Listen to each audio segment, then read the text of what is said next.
This is Syrian Girl. The media is painting the refugee crisis as an acute issue, but the Syrian war and refugees have been there for 4 years. And Aylan wasn't the first child refugee to drown. Last month, an 11-year-old Syrian girl drowned off the coast of Egypt. So why is there such a media push now? Well, it's just in time for when France, Britain and Australia were asked to join the US's war on Syria. In fact, the US asked Australia to join its coalition a week before Aylan died. So they're using sympathy for this child's death to drop bombs on more children while crying crocodile tears over them as they run from those bombs. Just look at this headline from The Sun. Bomb Syria for Aylan. You'd think they'd make themselves less obvious. This is the city that Aylan comes from. The area was bombed to smithereens by the US. Rupert Murdoch couldn't even wait for Aylan's body to go cold before he started exploiting it for more war in Syria. Turkey is also causing the refugee crisis to push for the creation of a buffer zone in Syria as part of their continued attempt at regime change. So, before you wave refugees welcome while letting your government get away with murder, there are a few things you need to know. The whole Syrian war and refugees were caused in the first place because the US and NATO backed Islamist rebels in Syria in 2011. In spite of this, politicians and the mass media are blaming the Syrian President Assad for Europe's entire refugee crisis and using that to convince people that there needs to be a war in Syria. But how can Assad be blamed for the entire refugee crisis when the majority of refugees aren't even Syrian, but either poor immigrant workers or refugees from other wars such as Iraq, Afghanistan, Somalia, and Libya, all the other places that have suffered US interventions in recent years?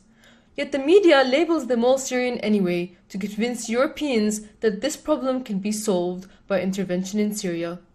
They even go as far as to label sub-Saharan Africans as Syrian because they believe their viewers are too ignorant to notice the difference. How racist do you have to be to confuse Asia with Africa? Romania's Coast Guard rescued 70 migrants, mostly Syrians and Iraqis, packed onto a small fishing boat that was in danger of sinking as they attempted to make the crossing to Europe in stormy seas on Saturday.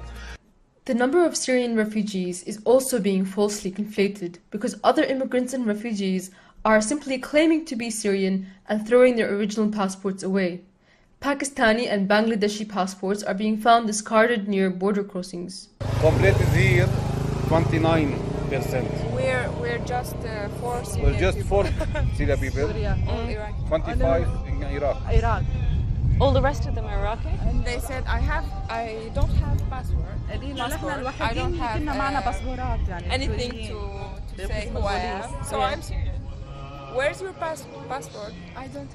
I don't have because the government in Germany allowed everything for the Syrian people. You get house, you get money, you get food. So it pays to be Syrian. Yes. And some European politicians are exploiting the war in Syria to push for an open border immigration policy. So was it the Syrian government that caused these refugees? Or was it these same politicians and their liberal interventionists that are now crying over the refugees' deaths?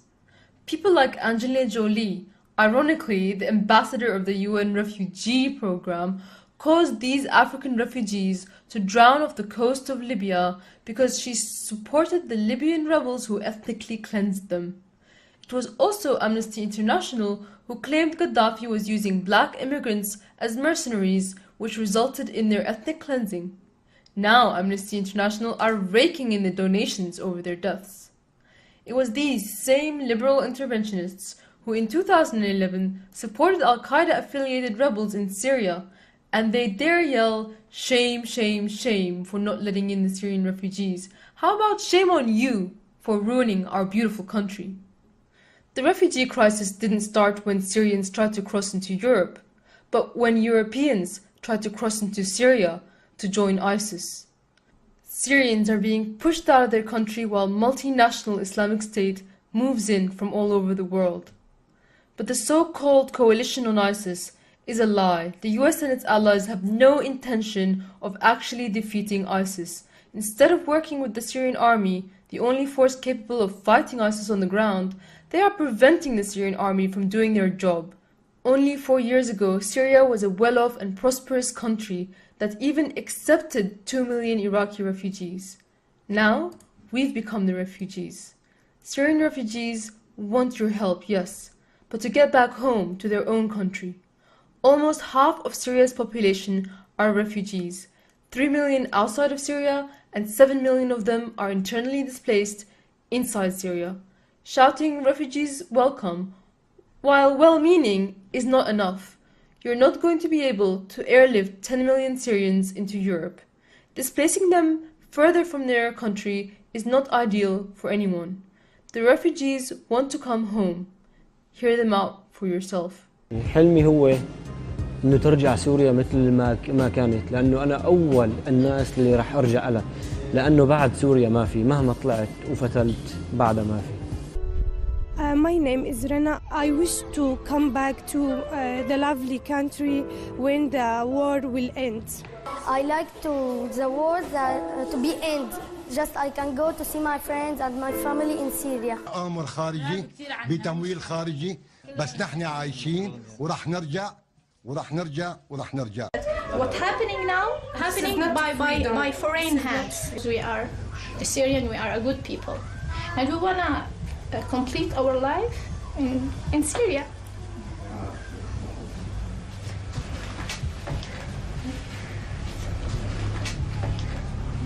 بشتاق لكل شيء لحارتنا، لبيتنا، لأهالينا، لجماعاتنا. You just stop the war, and we don't want to go to Europe. To help them come home, you need to pressure your government to stop the war in Syria by stopping the US's Saudi Arabian, Qatari and Turkish allies from funding and facilitating ISIS, by ending the political support for Al-Qaeda-linked rebels, and by preventing your government from entering a war against Syria. End the sanctions on Syria. Aylan Kurdi's dad's infected teeth pushed him to try to get to Europe and fix them. Sanctions on Syria prevented his family from sending the $14,000 required to fix them. If there were no sanctions on Syria, he would have got medical care at home and Aylan would still be alive. Before the war, medical care in Syria was free. Sanctions prevent Syria from rebuilding and fighting ISIS off itself. Rebuild Syria for refugees to return. Concentrate on donating to organizations that help refugees inside of Syria. This will decrease the pressure on refugee institutions inside of Syria and help external refugees return, instead of getting on a cracky boat and drowning on the way to Europe. Here are two such organizations, Waffe Relief and the Syrian Red Crescent. The Syrian government wants refugees to return and have put forward a plan to do so. They have asked for help in implementing that plan. Blaming the refugees themselves for the wars NATO creates is not the solution. Suddenly, so many people are disrespecting Syrians, but those people never noticed Syrians in their country when we were inventing the iPhone. Not to mention all of Western civilization. There are forces that want to estrange people from their homeland and dissolve national identities altogether. Obama and other criminals are trying to make Syrians a people without a nation. A people without a nation suffer the worst humiliation. Look at what happened to the Palestinian people. One day it could happen to you. So defending your nationality doesn't mean disrespecting the nationality of others. By demonizing Syrian refugees, right-wing nationalists are handing liberal interventionists moral victory on a silver platter. People are sympathetic to that boy and his family, and any group that demonizes them comes off as being sociopaths and alienate everyone. For example, this UKIP politician had to apologize for his statement the little Syrian boy was well clothed and well fed. He died because his parents were greedy for the good life in Europe. Syrians had the good life before the UK government interfered. Your home? Nothing. I don't have a home. And what happened to your business in Aleppo? Does it exist anymore?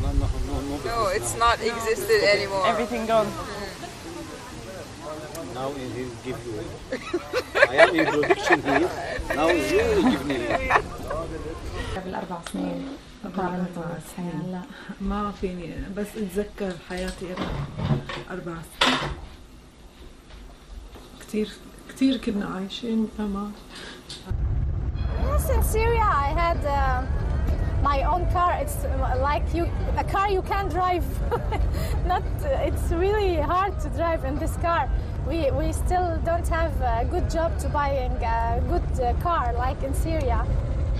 الحمد لله كان كويس منيح يعني وضعنا المالي، وكنت ربة منزل وزوجي عم يشتغل الحمد لله. بس بعدين انتقلنا، صارت شوي مشاكل، انتقلنا على الضيعة، قلنا يعني الضيعة ما فيها شيء. بعدين صارت الحرب بالضيعة، اجت جبهة النصرة مسكوه شهر، اخذوه شهر، كسروا له فكوا. نقعد نتذكر نحن وياهم سوا يعني انه بيتنا كذا، بنحكي هيك شغلات مشان يضل الانسان يعني او الطفل في حنين لوطنه يعني ما ينسى، خاصة هون معي اطفال يعني. People ask me, why don't the Syrians stay in Turkey? Well, Syrians who are used to a high standard of living get tired of 3 years in a tent in Turkey with no prospects of a future. Numbers are very high in the million, and conditions are bad. Turkey won't improve these conditions, but want to continue sending terrorists to Syria. People are also asking, why aren't Syrians being helped by other Muslim countries? Well, Turkey and Jordan have taken 1 million each. What these people are really asking is, why aren't the rich Gulf Arab states accepting Syrian refugees? Because in the words of this Kuwaiti politician, we Syrians have a different culture and ethnicity to Arabs.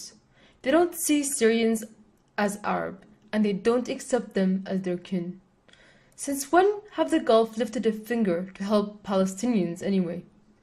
While it is true the people of the Levant have as little in common culturally with Arabs as they do with West Europe, this doesn't change the fact that it is the Gulf Arab states that caused the Syrian problem by backing terrorists. They won't invest in helping Syrian refugees because they are busy spending the money on ISIS and buying golden toilets. But why doesn't Israel take any refugees?